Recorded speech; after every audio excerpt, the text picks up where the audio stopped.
Hola hermanos, muy buenas tardes. Estamos nuevamente con ustedes con esta nuestra tercera clase ya de Eclesiastés. Bueno, vamos a irnos rápido porque no queremos que esto tarde más de media hora y bueno, nos hemos estado pasando últimamente. Así que vamos a revisar las tareas de la semana pasada. Muy buenas tareas, muy bien. Me gustó mucho cómo algunas hermanas están estructurándola muy bien. Como les decía, en algún momento todos o todas las hermanas dijeron, es muy difícil, no puedo hacer esto, me estreso, no tengo la habilidad de expresar. Pues cada quien a su manera dijo, ¿no? Que era muy difícil, pero pues la verdad es que está mejorando mucho. Y para las hermanas, para que se animen, se motiven, pues ya hay una hermana que por obra del Señor está haciendo la tarea con su esposo, así que hermanas, sigan animando a sus esposos y estoy seguro que pues, el Señor también moverá sus corazones para que se interesen en estudiar y escudriñar las escrituras juntos. Así que bueno, vamos a empezar. Pregunta número 1. ¿Dónde está buscando respuestas el predicador? Dar citas desde el capítulo 1 hasta el 2. Me gustó mucho las respuestas de, por ejemplo, esta, dice aquí, en el ciclo de la vida, versículos del 4 al 7 del capítulo 1, en la saciedad de la carne, en lo novedoso, en la sabiduría, en los bienes materiales, en la risa, en el placer, en el vino. Y me gustó mucho porque yo la contesté, no, no es cierto. Alguien más me la mandó muy similar. Esta es la que yo escribí y es casi igual, solo que aquí se me confundieron. Solo que las últimas tres en realidad me las encerró en bienes materiales y en el placer carnal, ¿no? Entonces, está muy bien. La mayoría lo hicieron así, bastante ya estructurado, supieron identificar las ideas y encerrar varios versículos en un concepto. Eso es muy bueno, hermano, nos ayuda a tener una, no quiero decir como sistematización, pero sí nos ayuda a identificar lo que está tratando de hacer el autor o el escritor. Y eso es bastante bueno como para entender de manera panorámica nuestro libro, nuestra carta. Pregunta número 2. ¿El predicador dice que todo es vanidad? ¿Es cierto o no? ¿Es esto inspirado por Dios? ¿Cómo lo podemos interpretar? Solamente una persona cayó en mi trampa, dijo que no era inspirado por Dios, pero bueno, toda la escritura es inspirada por Dios. De hecho, alguien en su tarea dio varios versículos y una explicación muy buena acerca de cómo todo es inspirado por Dios. Entonces, sí es inspirado por Dios este pasaje, este libro y todo lo que se dice aquí. Nuestra interpretación del libro debe ser: todo es vano, como dice el predicador, pero todo es vano cuando lo tienes fuera de Cristo. El predicador es notable que vive una depresión espiritual muy fuerte, entonces es el resultado de querer interpretar la vida sin el Señor. Y entonces cualquier clase de placer, bien, bondad, a cualquier cosa que sea buena se vuelve amarga fuera del Señor, especialmente para los que son cristianos, que su corazón no es de este mundo y temporalmente se alejan y entonces viven una vida miserable, ¿no? Porque su corazón clama por algo más, pero no encuentran aquello hasta que no regresan a su Salvador. Comparar el versículo 3 del capítulo 1 y el versículo 24 del capítulo 2.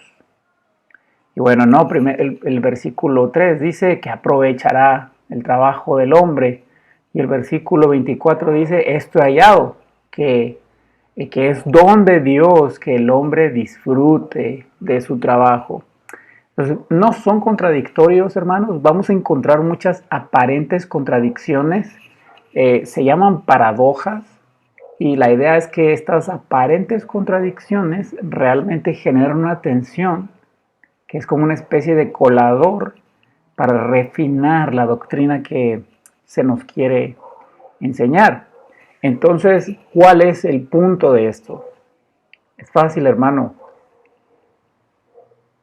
que el trabajo solo se disfruta si se honra a Dios, si se vive dándole gloria a Dios.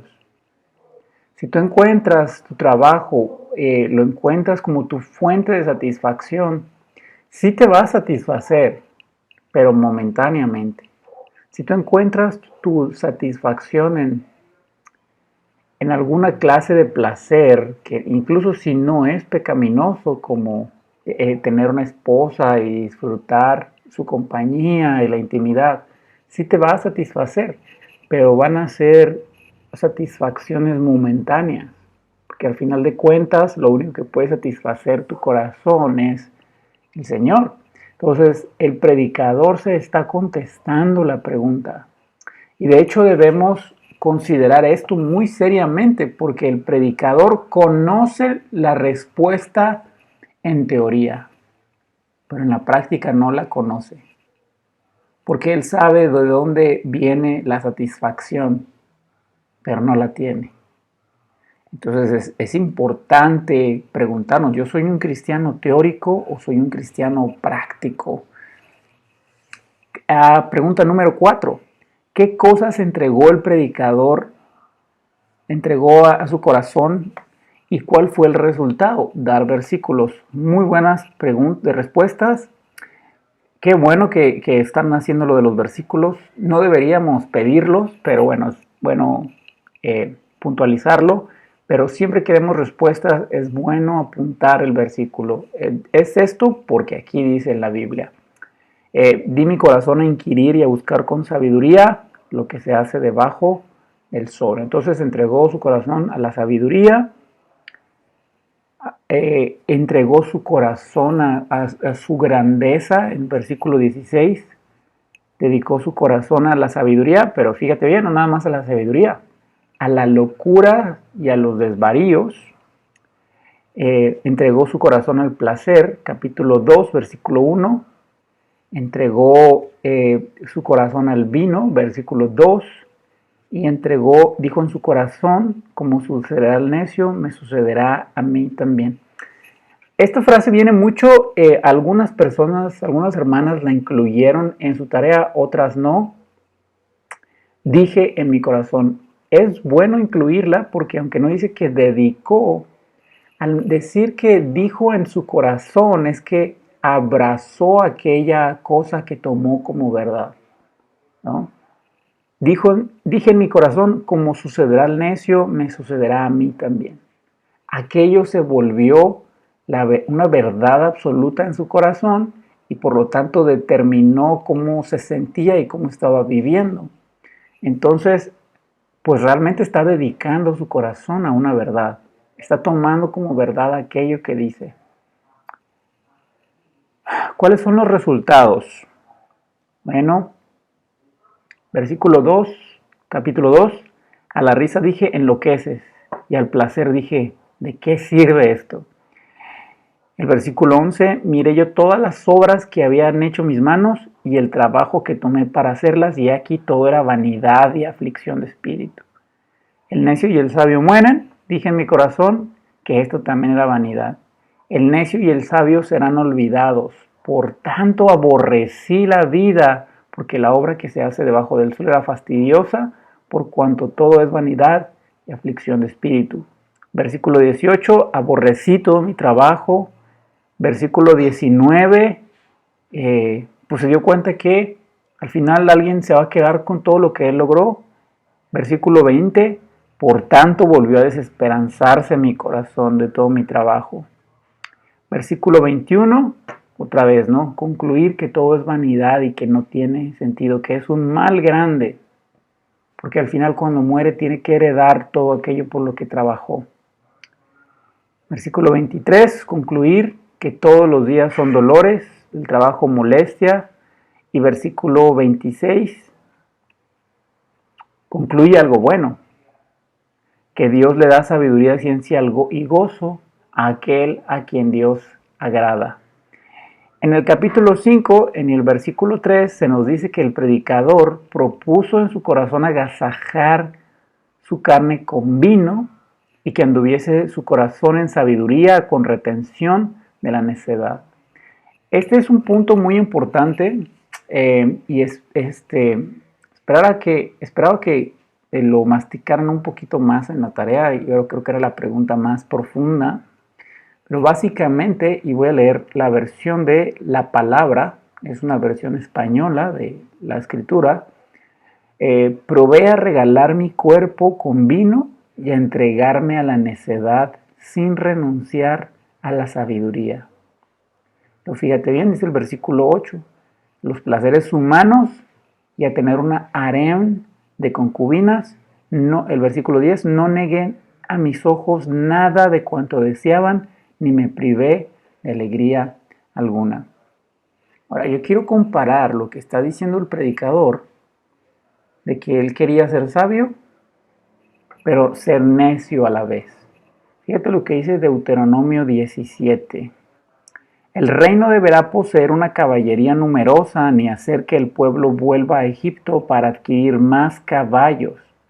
Pues el Señor dijo, no volváis más por este camino, tampoco tendrá muchas mujeres para que no se descarríe su corazón, ni acumulará oro y plata en cantidad excesiva.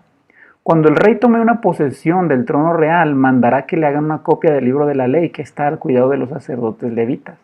Las llevará siempre consigo y la leerá todos los días de su vida para que aprenda a respetar al Señor su Dios, observando todos los preceptos de esta ley y poniendo en práctica sus prescripciones, de modo que no se crea superior a sus hermanos, ni se aparte de lo más mínimo de esta ley.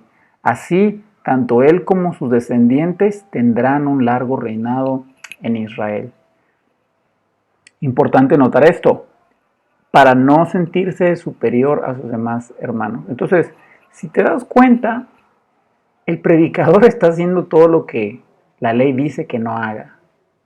¿Cómo puede el predicador decir que va a retener la sabiduría, pero a la vez entregarse a la necedad? Lo que nos está dando a entender el predicador es que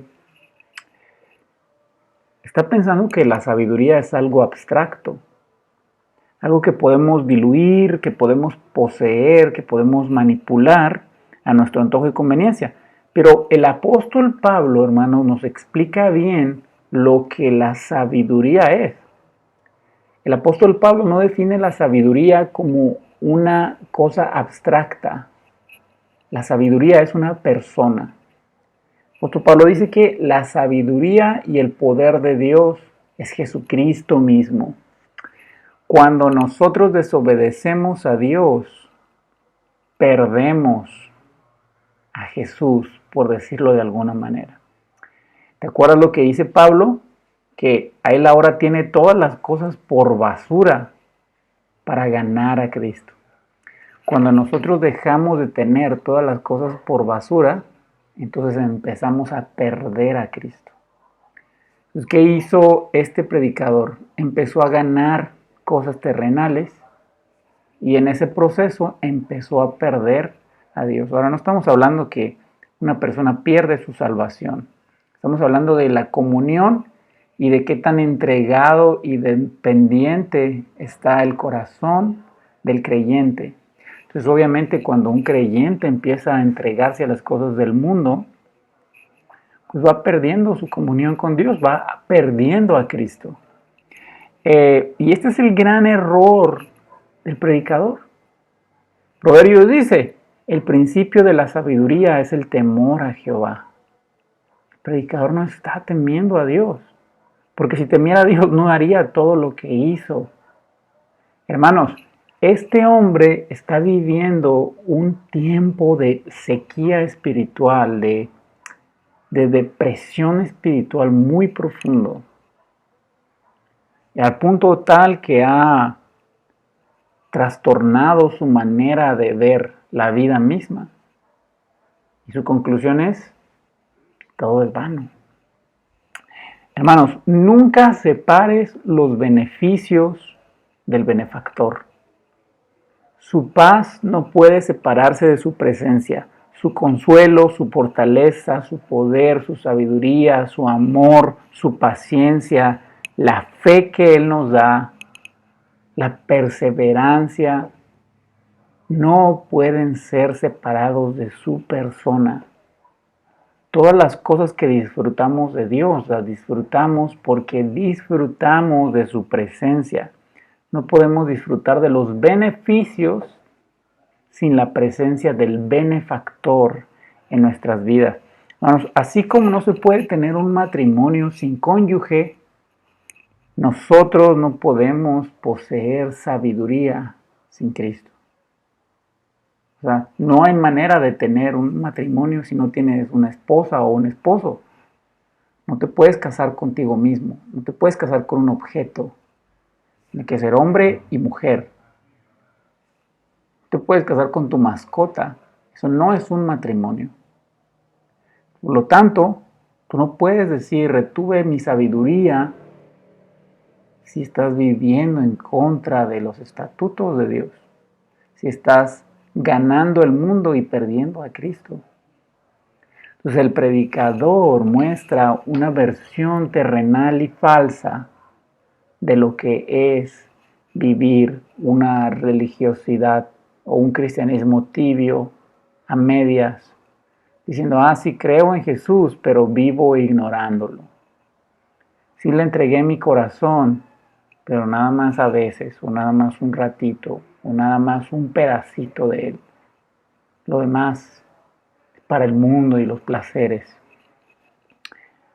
Así que si te sientes desanimado, fastidiado de la vida, pues podrías considerar eso, que le has entregado a medias tu corazón y eso no sirve. Que con el Señor no hay áreas grises, es todo o es nada. Hermanos, vamos a seguir en nuestro capítulo 2 y ahora vamos a ir desde el versículo 12 hasta el versículo 23, que es como está dividido este pasaje. Y bueno, pues vamos a ir lentamente, vamos a verlo nada más esta parte, el resto del capítulo 2. Y te voy a mostrar aquí en pantalla cómo lo tengo yo dividido. Y si te fijas, aquí tengo en rojo, después volví yo a mirar. Esta es una frase importante, la vas a encontrar varias veces en adelante. Hermanos, es importante notarla porque nos está diciendo que está haciendo como que una acción que se repite, ¿no? Y mira la conexión que tiene el versículo 12, volví yo a mirar, con el versículo 20. Volvió, por tanto, a desesperanzarse mi corazón. Entonces, ¿dónde busca esperanza? En la tierra, en la creación. ¿Y cuál es el resultado? Desesperanza. Hermanos, yo sé que las cosas cada vez están más caras y que podemos mirar hacia nuestra cartera y llenarnos de angustia. Podemos mirar nuestra cuenta de banco, nuestros ahorros, y llenarnos de angustia. Pero si yo voy a las Escrituras y miro las promesas de Dios acerca de sustentarme, entonces yo no voy a desesperanzarme, me voy a llenar de confianza. Y eso lo podemos ver en todas las áreas y todos los aspectos de la vida. Si yo veo a la creación, si yo veo a la gente, si yo veo al trabajo, si yo veo mis bienes, me va a pasar lo mismo que al predicador. Se va a volver a desesperanzar mi corazón.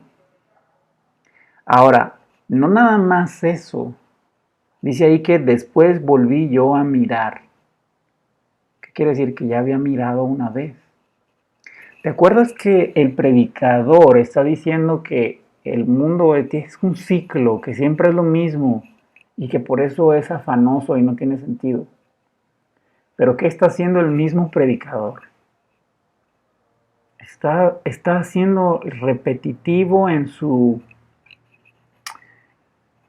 manera de buscar esperanza. Y es lo que va a pasar con nosotros también si quitamos nuestros ojos de Cristo y los ponemos sobre otras cosas. Lo vamos a buscar, nos vamos a decepcionar, nos vamos a llenar de desesperanza. Esa desesperanza nos va a llevar a buscar algo que nos dé esperanza, y donde lo busquemos, más desesperanza vamos a tener y vamos a terminar hastiados y aborreciendo la vida.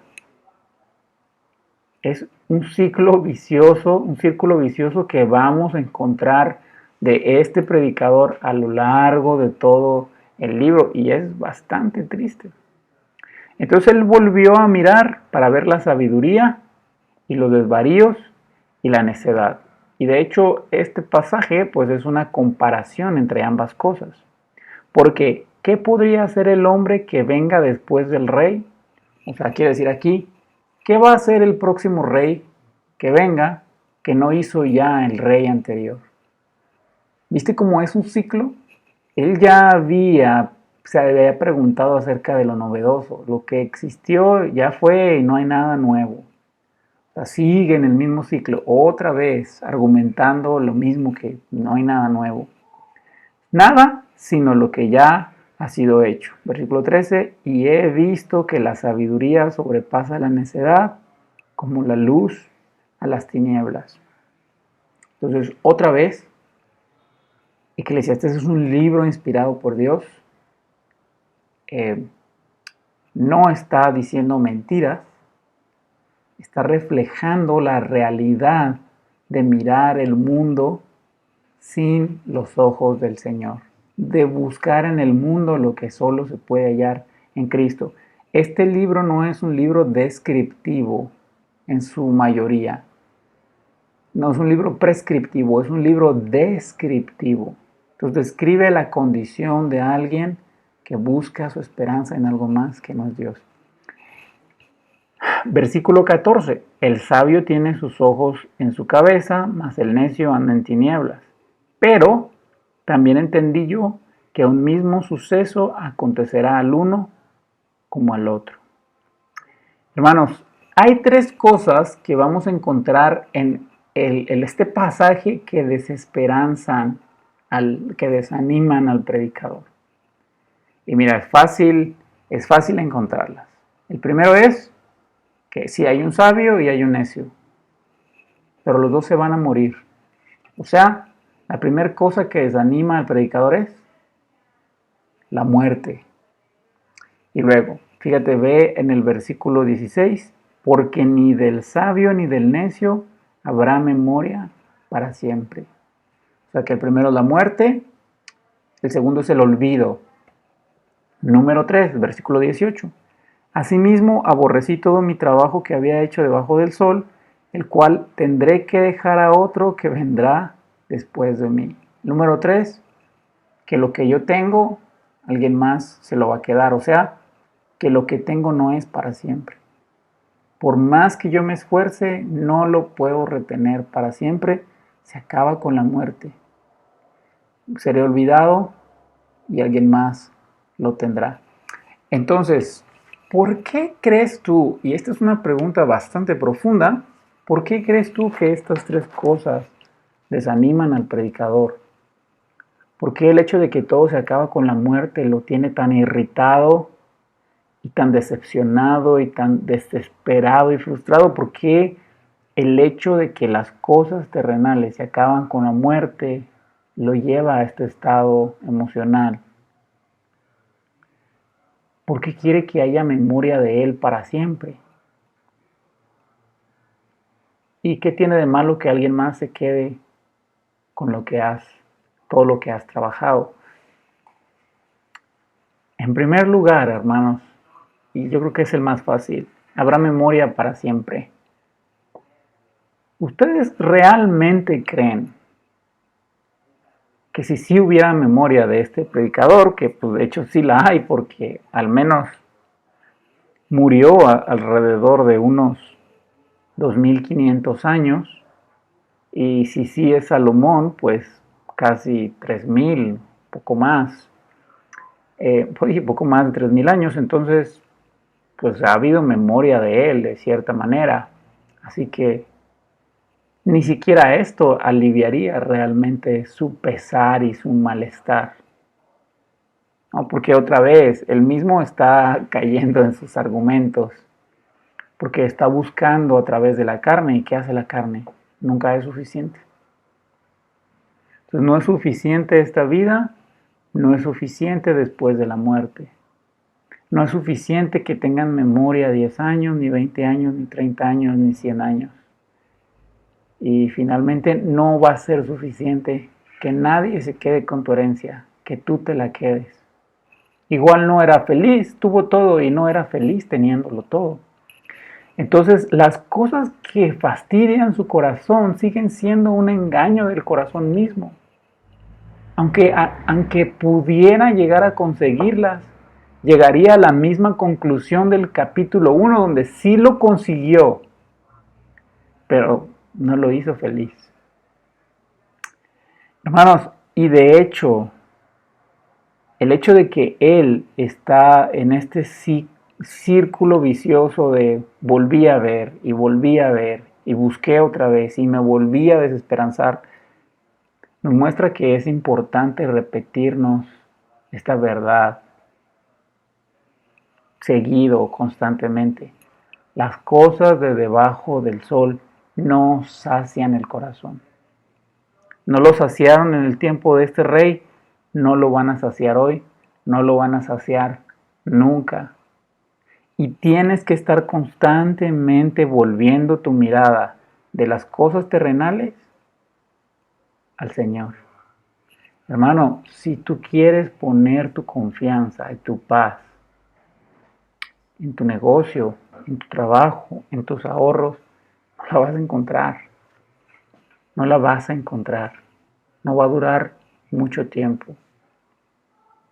O sea, es tan vano como cuando, si tienes hijos adolescentes, lo podrás ver muy bien, te están pidiendo un celular, insisten mucho y están queriendo el celular, o el niño quiere un juguete, y entonces le compras aquello. ¿Y cuánto dura el gozo?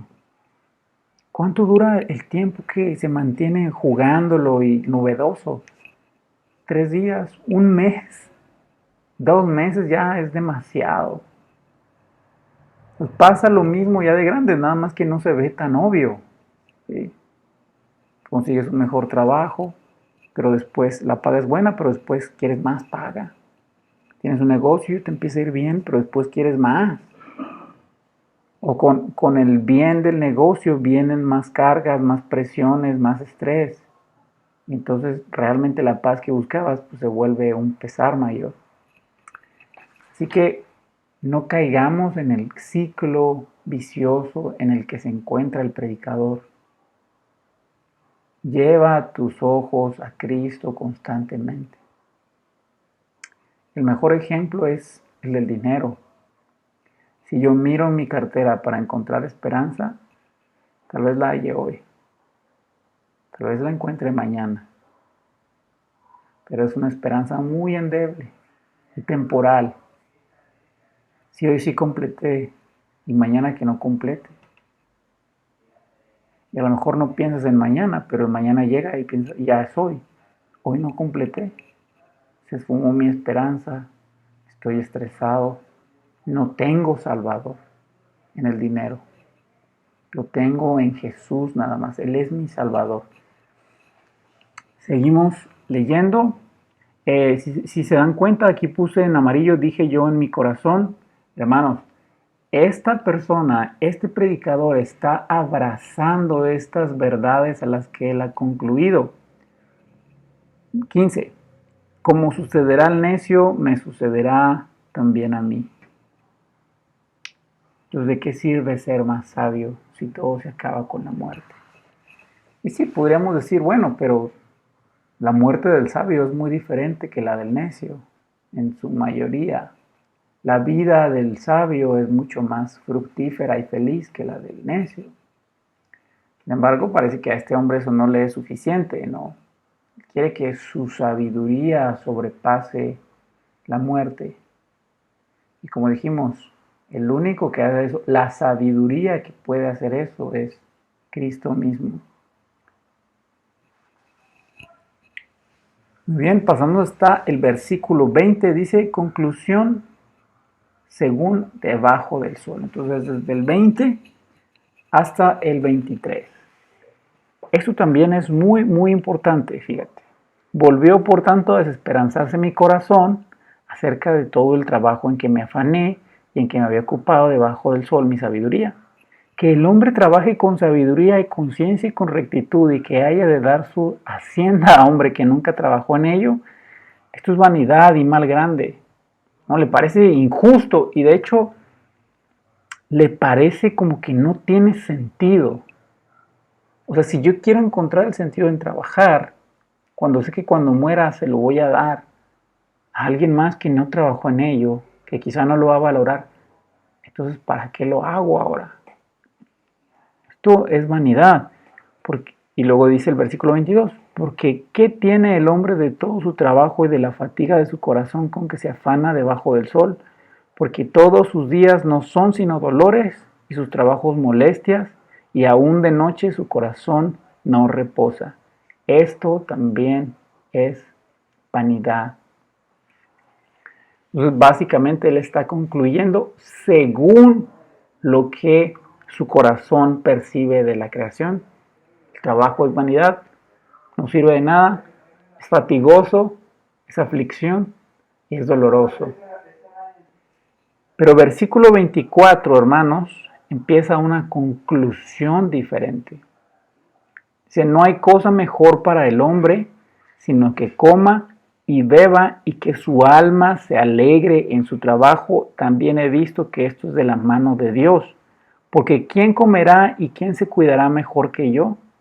Porque al hombre que le agrada, Dios le da sabiduría, ciencia y gozo. Mas al pecador da el trabajo de recoger y amontonar para darlo al que agrada a Dios. También esto es vanidad y aflicción de espíritu.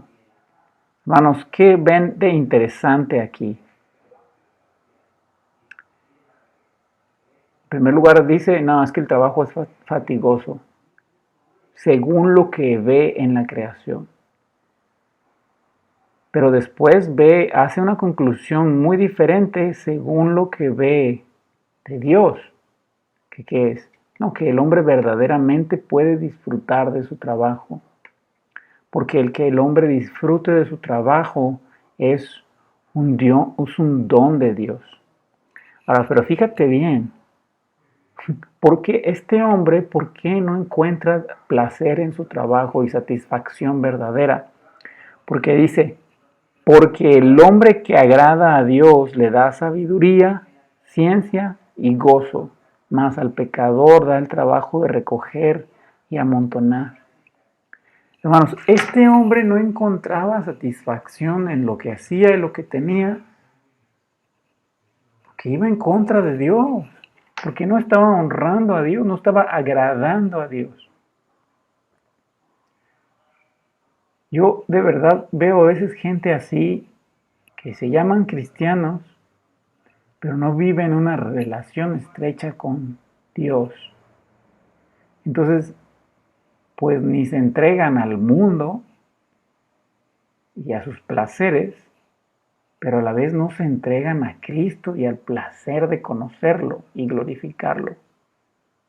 Entonces, ni disfrutan en pecado ni disfrutan en santidad. Este disfrute en pecado es temporal y vano. Más bien viven una religiosidad muy hueca y amarga. Constantemente están entre estos dos mundos, de vivir para el Señor y amarlo y disfrutarlo, y de alejarse del pecado y del mundo. Y nunca están de lleno en las dos realidades. Y pues al final de cuentas esto es mal grande, porque pues están desperdiciando el placer de conocer a Jesús. y a la vez están engañando sus propias almas pensando que van al cielo. Pero la realidad es que no aman a Jesús, no conocen a Jesús, no son conocidos por Jesús. Simplemente se aferran a una religión vacía. Hermanos, con esto vamos a terminar nuestra clase de hoy y nada más voy a comentar un poquito acerca de las preguntas que son, hay un par que son un poquito difíciles. Dice la pregunta número 4, ¿hay algún patrón en las meditaciones del predicador? Buscar desde el capítulo 1 hasta el versículo 4. Entonces, ¿te acuerdas que hablamos de este ciclo que ya había mencionado de la muerte? Lo vuelve a mencionar. Ya había mencionado lo de lo novedoso, lo vuelve a mencionar. Cosas de ese tipo. Y también buscar frases claves, ¿no? Las que más se repiten o que logran o que señalan el fin de una idea. Entonces, una de ellas es, y volví a mirar, y di mi corazón. Entonces, estos conceptos y estas frases nos ayudan a decir, aquí terminó un pasaje, o aquí terminó una idea, entonces voy a buscar como cuál era la idea de ese pasaje y luego ya continúo. Y bueno, entonces, la número 5, ¿cuáles son los temas recurrentes a los que de estos primeros 4 capítulos, ¿no? Entonces va a ir cambiando un poco esto a lo largo del libro, así que podemos ir viendo a qué recurre más, al trabajo, a la sabiduría, a los placeres, a las riquezas, a las posesiones, a qué va recurriendo más el predicador. Y bueno, elaborar 5 preguntas y contestarlas. Y bueno, pues así nos vemos pues la próxima semana. Hermanos, nuestro tema de Apocalipsis de Eclesiastés. Todo es vano y sin propósito fuera de Cristo. Entonces, bajo esa idea, hay que leer el libro y hay que entender la condición espiritual en la que se encuentra el predicador. Y bueno, nos vemos la próxima semana.